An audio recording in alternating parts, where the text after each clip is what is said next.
Tamo junto, meninas. Gente, hoje eu estava naquele parque, qual é o nome daquele parque lá? Trianon, né? Pô, foi o maior canseiro, ele falou que era pertinho do hotel, né? Eu estava com a minha bebê. E eu fui a pé, né? Voltei de lá a pé, foi terrível, gente. Não vi a hora de chegar logo lá no hotel. Mas a gente chegou lá para passear com a nossa filha, né? A minha esposa está aí, amanhã ela vai estar aqui com a minha bebezinha. Mas hoje a gente cansou tanto que a minha bebê, quando chegou lá, apagou. E minha esposa não queria acordar. Na verdade, ela mandou uma mensagem para mim quase agora, dizendo que ela tinha acabado de acordar. Olha quanto tempo. Ficou esgotada mesmo, né? Então, a gente estava ali, brincando e tal. Aí, a minha esposa sentou no banco onde estava um senhor, o Carlos. E eu fiquei ali rodeando, pensei até que estava incomodando, porque a gente estava brincando com uma bexiga, né? E eu falei, vamos sair daqui, filha. Aí brinquei com a minha filha, corri, quando eu olhei, minha esposa estava conversando com ele. Ele estava conversando assim, fazendo gestos grandes, cara meio fechada, tal. Aí, cara, eu fiquei olhando para aquele senhor, falando daquele jeito lá com a minha esposa, né? Brinquei com a minha filha ali. Aí sentei, tipo, para dar um toque assim, vamos embora, né? Já estamos aqui mais de 1 hora. Só que aí, quando eu sentei, ele estava contando um pouco da vida dele. E o que eu ouvi foi o seguinte, que ele é rico, ele falou, sou rico, né?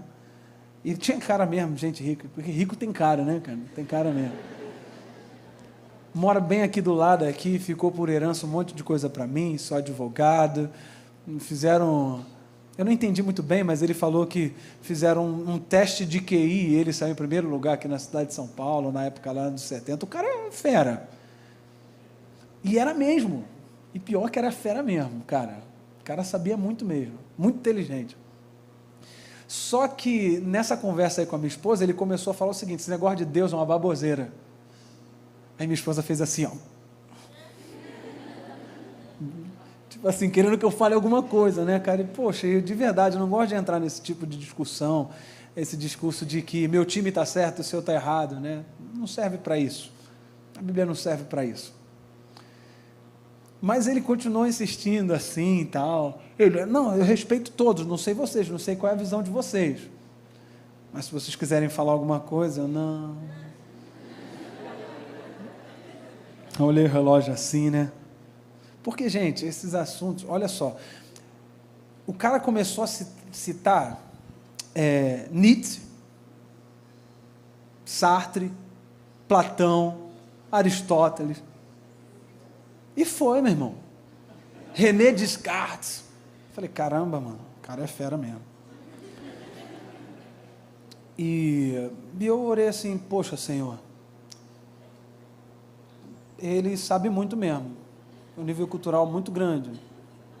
E geralmente esse povo assim, né? Geralmente esses nossos irmãos, eles têm uma certa autossuficiência. O estudo é maravilhoso, a gente tem que estudar muito mesmo. Mas às vezes gera em nós, inclusive nós, né, pastor, da igreja, gente que estuda, eu gosto muito de estudar, gera em nós uma certa autossuficiência e um menosprezo pelos que sabem menos do que você. E ele falou assim, o que você entende então de Deus? Cara, Deus para mim é indizível. De Deus eu não entendo nada. Eu entendo de mim. E sei que sou mal. Só sei mas eu sei de algumas coisinhas, porque eu acredito na Bíblia. E a Bíblia diz que Ele é amor. A Bíblia também diz que Ele é perdão, é vida. Diz que Ele me ama como eu sou e não como eu deveria ser. Diz que Ele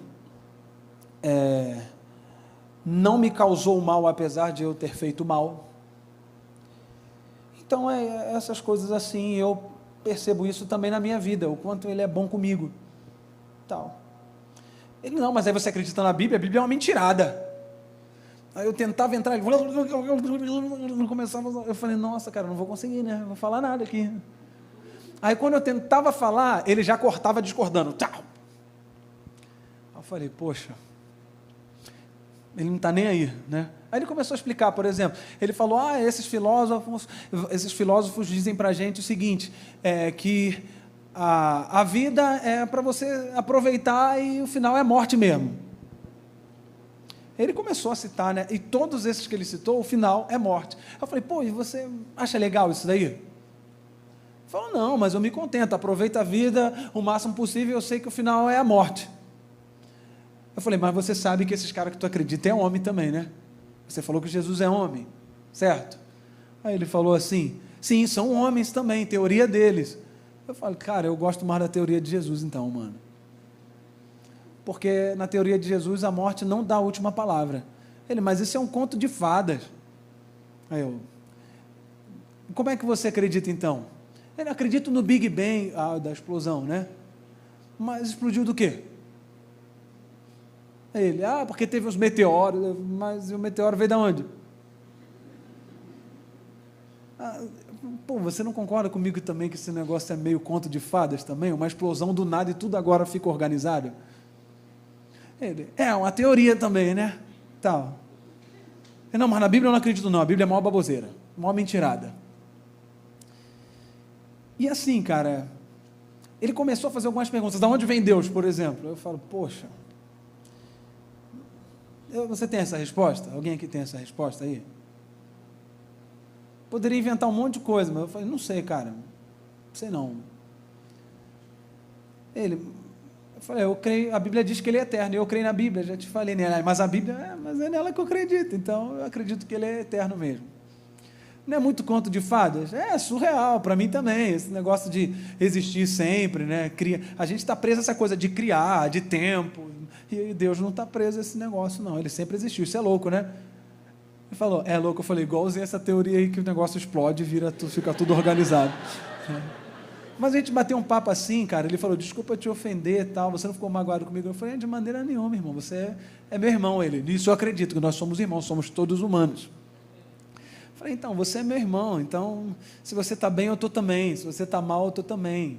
A Bíblia diz que nós fomos feitos para ser isso, Então, quando um chora, o rosto de todo mundo molha, quando um sorri, o rosto de todo mundo se alarga. Ele falou, isso aí eu concordo também. Eu falei, as coisas não seriam bem melhores assim? Ele falou, Eu falei, algum dos seus filósofos já falou isso? Eu falei, então, Jesus falou esse negócio aí já, cara, pra gente.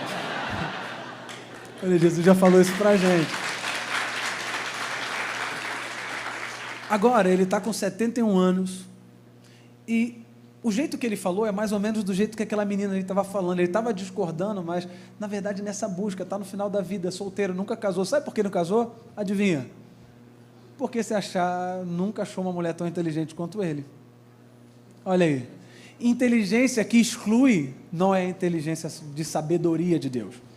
Porque a sabedoria, a inteligência que vem de Deus, inclui, coopera, não divide, não faz guerra, mas faz unidade, união, faz bem. Então aí a gente conversou um monte de coisa sobre moral, tal. Ele falou, não, mas ninguém merece nada, ninguém merece a morte. Eu falei, mas você já mentiu? Já? Eu falei, então, né, cara? Então você acha que é legal mentir? Eu não gostaria que mentisse para mim. Então, pensa aí direitinho, né? E discutimos algumas coisas ali, né? Mas o que eu achei interessante, porque o tema que eu escolhi, né, o sentido da vida, eu fiquei pensando nisso, estudando isso, pesquisando a semana toda sobre isso. E nessa conversa nossa já foi suficiente para chegar aqui e contar para vocês, por exemplo, o que os filósofos pensam. A maioria deles, que a vida não tem sentido mesmo, que a vida não tem propósito, que no final é morte. Inclusive a biologia vai dizer o seguinte para nós, que a gente nasce, cresce.